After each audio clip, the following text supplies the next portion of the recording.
سلام كبرات تختاتلتي يوتيوب شانيل سينما سمرن لومون كم وترو زتفلالي سبورتا حبرتات حيزنا لكم قريبنا لنا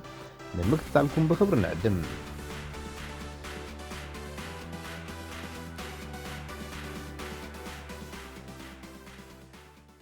أول الدرس يكفى كلتشان عسرت تشعتن كالاي درجة بمحاسة شلاميت برور مريلا زخونة هاقرات غانتا إرترا لومي بسلام أسمر أتيالام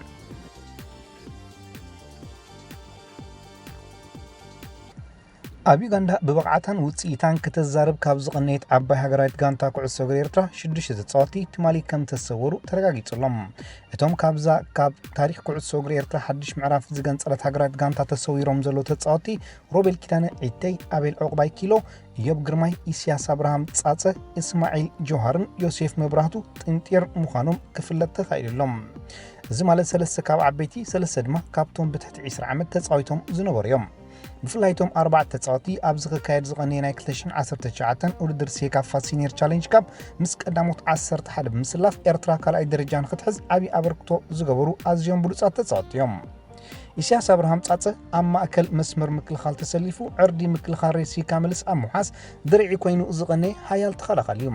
ኮታ ንምክልኻል ዝሃገራዊት ጋንታ ብርእሰ ተኣማንነት ኣብ ምምራሕ ዕዙር ኣበርክቶ ነይርዎ እዩ ኣቤል ዕቁባይ ኪሎ ኤርትራ ኣብ ፍርቂ ፍጻሜ ውድድር ናይ 2017 ሻምፒዮን ሴካፋ ሓያል ጋንታ ኬንያ ካብ ትጽቢት ብዙሓት ኣፍቀርቲ ስፖርት ብዝኾነ 4-1 ገፊሕ ኣሰኒፋ ንዋንጫ ኣብ ዝሓለፈትሉ ነታ ንብዙሓት ዘገረመትን ምስ ናይ ኤውሮጳ ሸቶታት ትነጻጸረትን ካብ ርሑቕ ዝኣተወት ሸቶ ዘመዝገበ ሓያል ተኸላኻላይ ነይሩ ኢዮብ ግርማይ ኣብ መስመር ምክፍፋል ሕምረት ጽበቐ ጾታ ኤርትራ ኮይኑ ዝቐነ ሃንዳስ ኩዕሶ እዩ ሬሲ ካመልስ ኩዕሶ ተቆጻጺራ ኣብ ምጽዋት ምስ ሓልቃ ጋንታ ሮቤል ተክለ ሚካኤል ኮይኑ ልዑል እጃሙ ተጻዊት እዩ ሮቤል ኪዳነ ዒተይ ሓደ ካብቶም ሰለስተ ናይ ቅድሚት ተጻወቲ ሃገራዊት ጋንታ ኮይኑ ነታ ኤርትራ ኣብ ቀዳማይ ጾታ ኣብ ዝውድድር ሴካፋ ብዓወት ዝጀመረታ ሸቶ ዘመዝገበ ከምኡውን ብተመሳሳሊ ኣብ ልዕሊ ኬንያ ሸቶ ዝቑፀረን ብዘይኩ ኬንያ ቀዳሚቲ ኣውቶጎል ክትኣትዋን ከላ ንኽልተ ተጻወቲ ኬንያ ብጥበብ ኣተሓላልፉ ንተዓዘብቲ ዝመሰጠን እዩ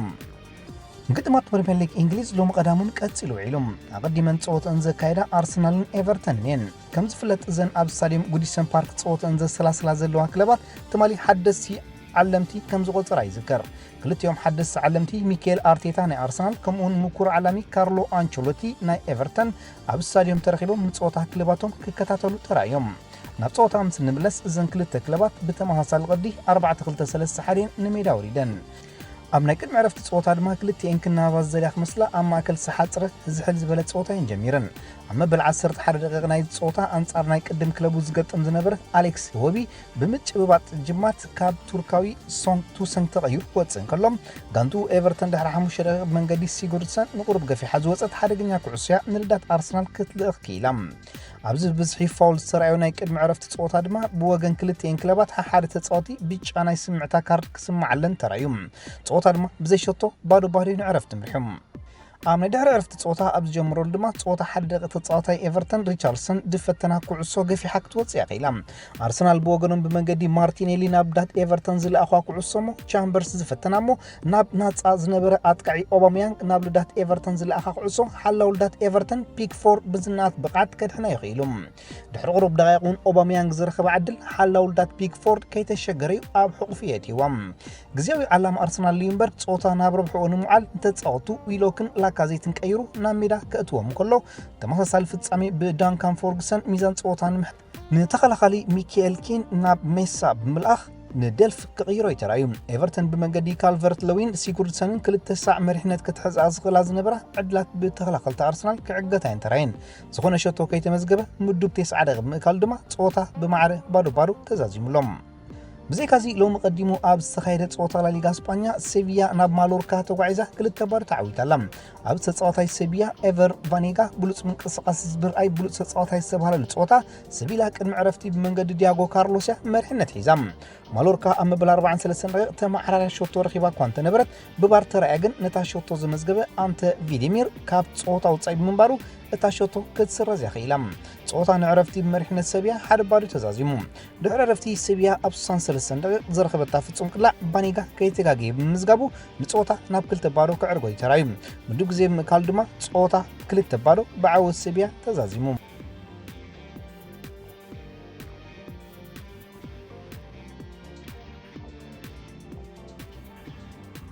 ዝተኻየደ ፀወታታት ፕሪምየር ሊግ ምስ ንዕዘብ ሳውዝሃምፕተን ናብ ሜዳ ኣስቶን ቪላ ከይዳ ያገጢሞም ኣብዚ ዳኒ ኢንገስ ዝደመቐሉ ፀወታ ኢንገስ 2 ሳዕ ንልዳት ቪላ ክደፍር እንከሎ ተኸላኻሊ ጃክ ስቴፈንስ ድማ ሓንቲ ሸቶ ኣቕፂሩ ኣስቶን ቪላ መምለሲ ገዛ ትኾና ሸቶ ካብ ሓለቓ ጋንታ ጃክ ግሬሊሽ ረኺባላ ፀወታ ድማ ብዓወት ሳውዝሃምፕተን 3-1 ተዛዚሙ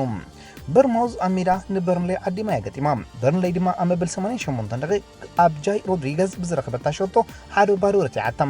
ኒውካስል ንክሪስታል ፓላስ ዓዲማ ብእንኮ ሸቶ ኣልሚሮን 1-0 ተዓዊታ ኖርዊችን ወልብስን ኣብ ዘካየዶ ፀወታ ድማ ኖርዊች መንገዲ ካምትዌል ንዕረፍቲ ናይ 1-0 መሪሕነት ሒዛ ክትወፅእ እንከላ ድሒራ ዝተባራበረት ወልብስ ብመንገዲ ሮማይን ሲያስ ከምኡውን ካብ ባዕሉ ዕለታ ኮይኑ ዘሎ ራውል ጂሜነዝ ብዝረኸበተን 2 ሸቶታት ካብ ድሕሪ ተበጊሳ 2-1 ብምዕዋት ኣገደሲ 3 ነጥቢ ሓፊሳላ ኣብ ብራይተን ኣንጻር ሸፊል ኣብ ዘካየዶ ፀወታ ድማ ሸፊል ካብ ማክበርኔ ብዝረኸበታ ሸቶ ንብራይተን ኣብ ሜዳ 1-0 ረቲዓታ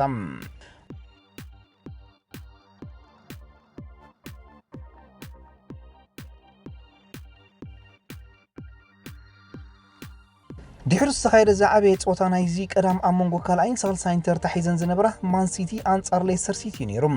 እዚ ኣብ ኢትሓድ ዝተኻየደ ፀወታ ብዓብላልነት ሲቲ ዘናዋይን ጀሚሩ ብመንገዲ ጋብርኤል ጂዘስ 2 ሳዕ ልዳት ሌስተር ክትፅጋዕ ተኻለት ንልዳት ሌስተር ግን ክትደፍር ኣይከኣለትን 14 ደቂቕ ኮኸብ ኣከፋፋሊ ሲቲ ኬቨን ደብሩኔ ዝሃረማ ተላልቅላዕ ዓንዲ ልዳት ሃሪማ ዝወፀት ንደገፍ ማን ሲቲ ሓፍ ኮፍ ዘበለት እያ ነይራ ኣብዚ ፀወታ ደቂሳ ዝተበገሰት ሌስተር ድማ ብመንገዲ ጂሚ ቫርዲ ንልዳት ሲቲ ብምድፋር ቀዲማ መሪሕነት ክትሕዝ ክኢላ ቫርዲ ካብ ወዲ ጋንቱ ሃርቪ ቫርነስ ዝተቐበላ ኩዕሶ ንተኸላኸልቲ ሲቲ ፈርዲናንድ ድንዋሓሪሑ ብምኻድ ምስ ሓላዊ ልዳት ኤደርሰን ተፋጢቱ ብፀጋማይ እግሩ ብልዕልቲ ሓላዊ ልዳት ሸንቂሩ ብምዝጋብ ንክለቡ ኣብ መሪሕነት ኣቐመጣ ማን ሲቲ ድማ ዝተመዝገበታ ሸቶን محوي تتصاوت لاعلن تحت كبل يوم ترايم كموت سيت دما بمنجدي رياض محرز زرخبو عدل محرز نتشيلول بمحلاف نالدات زلاخ ترار قصو تخلخل ليستر توكاوي سيوتشي تغاچا نكاسبر شمايكل اغاغا شوتو غينام صوت دما مع حد بحد غينم ليستر سيتي بمنجدي فاردي دغيما نابلدا سيتي كتصغع عب سرايتلو فاردي دغيمو زرخب عدل كتقملا ايكالن كاب قربا رحطات زغلع قعصو فعلا كتوصيا ترايم اما بل 43 دقيقه سيتي بخنفي اب تتقعلو زنبرت اوان سرين اب كل داس ليستر اب تتصغعلو بتخلخل ليستر ريكاردو بيريرا تحنكيلو اب كل صندوق فصم كلاعب موداقو سيتي ريغول رخيبهم بماكل دانيا مايك دي نتا فصامي ببارترا دما سيتي فصم كلاع توهيبام ኢልካይ ጉንዶጋን ድማ ነታ ፍጹም ቅላዕ ናብ ሾቶ ብምልዋጥ ንክለቡ መሪሕነት ኣትሓዛም ምዱብ ናይ ዕረፍቲ ግዜ ምካል ድማ ፀወታ ብመሪሕነት ሲቲ 2-1 ንዕረፍቲ ኣምሪሖም ድሕሪ ዕረፍቲ ኣብ ዝነበረ ፀወታ ብዓብላልነት ማን ሲቲዩ ክሳለ ተራዩ ከም ውፅኢቱ ድማ ብመንገዲ ማሕረዝ ውፅኢት ከግፍሓዝ ዝኽእል ዕድላት ከባኹን እዮም ተራዮም ኣብ መበል 66 ደቂቃ ድማ ማሕረዝ ዝፈተነ ሓደገኛ ፈተነ ሹማይከል ተወሪሩ ኣድሒንዎም ፀወታ ብዓብላልነት ሲቲ ኣብ ዝቕፅለሉ ዝነበረ እዋን ኣብ መበል 69 ደቂቃ ደብሩኔ ናብ ልዳት ዝዓፀፋ ኩዕሶ ጋብርኤል ጂዘስ ናብ ሾቶ ብምቕያሩ ንውፅኢት ናብ 3-1 ኣግፍሖም እዛ ሾቶ ንጂዘስ ድሕሪ ወርሒ ጥሪ ኣብ ኢትሓድ ዘመዝገባ ናይ ፈለማ ናይ ፕሪምየር ሊግ ሾቶ ብምዃና ድማ ነተፃወታይ ፍሉይነት ክህልዋን ከሎ ነታ ሾቶ ዝሃንደሰ ደብሮይነ ድማ ኣስረይቲ ቀረብ ማለት ኣሲስ ናይ ዝዓመት ብምዃና ኣብዚ መዳይ ልዕሊ ማንም ክትቀስ ኣኽኢል በሎም ብድሕርዚ ጓርዲዮላ ነቲ ብሉፅ ምንቅስቓስ ዘርኢ ዝነበረ ኣከፋፋልዩ ጉንዶጋን ብሮድሪ ብምቕያር ሚዛን ፀወታ ክሕሉን ንኩዕሶ ሙሉእ ሙሉእ ክቋፃፀሩን ይኽኢሎም ምዱብ ግዜ ምእካል ድማ ፀወታ ብዓወት 64 ካብ ሚቲ ሚዛን ኩዕሶ ዝሓዘት ማን ሲቲ 3-1 ተዛዚሞም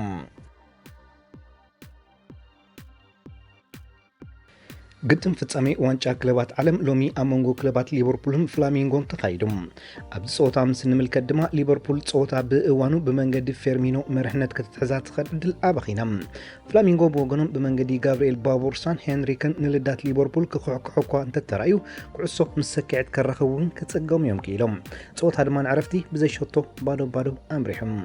دعي عرفتي ابز جمرلون ليفربول بمنجد فيرمينو عند لدات زهار متفتنه اكايدم فلامينغو بمنجدي باربوسا قبل ملس ذهبت العدل حلا ودات أليسن بيكر كم كناي ترايم تتصوتاي ليفربول جوردان هندرسون صوتها امززامو كابروحو زهرمات ترارك لا حلا ولدات فلامينغو دييغو البس بزنا البقعات كدحنا قيليوم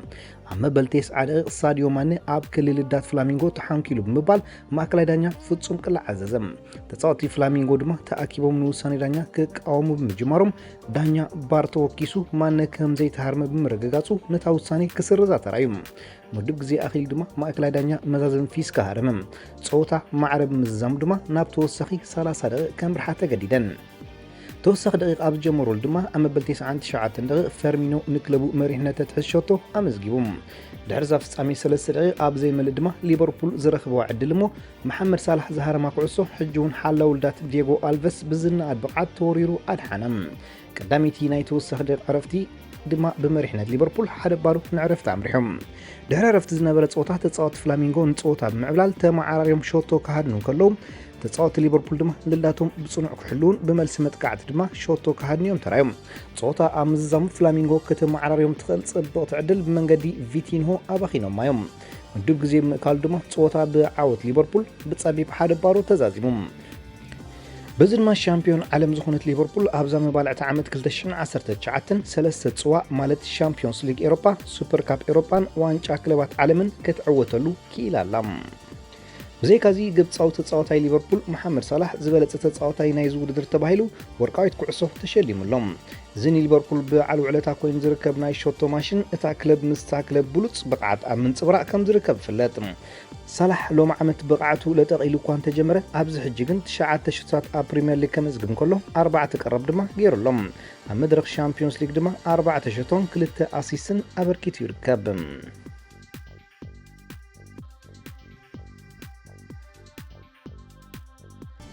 بزي كازي أقدمو أمونغو مكسيكايت كلب مونتيرن سعودايت كلب الهلال نستخايد ناي درجة صوتا مدو بزي كلتا بخلتا تزازيمو سعيمو أبز قد فتصوم كل عدما كلب مونتيري 4 بزلزة تعويتا سالساي ترتا كتحزكي العلم أبز صوتا حلا ولدات مونتيري لويس كاردينيس نخلتا فتصوم كل عكاد حنن كلو نمعوتي تفتصوم كل عدما بعلو بمزقابيو أبز صوتا بخبر ختصوع كيلوم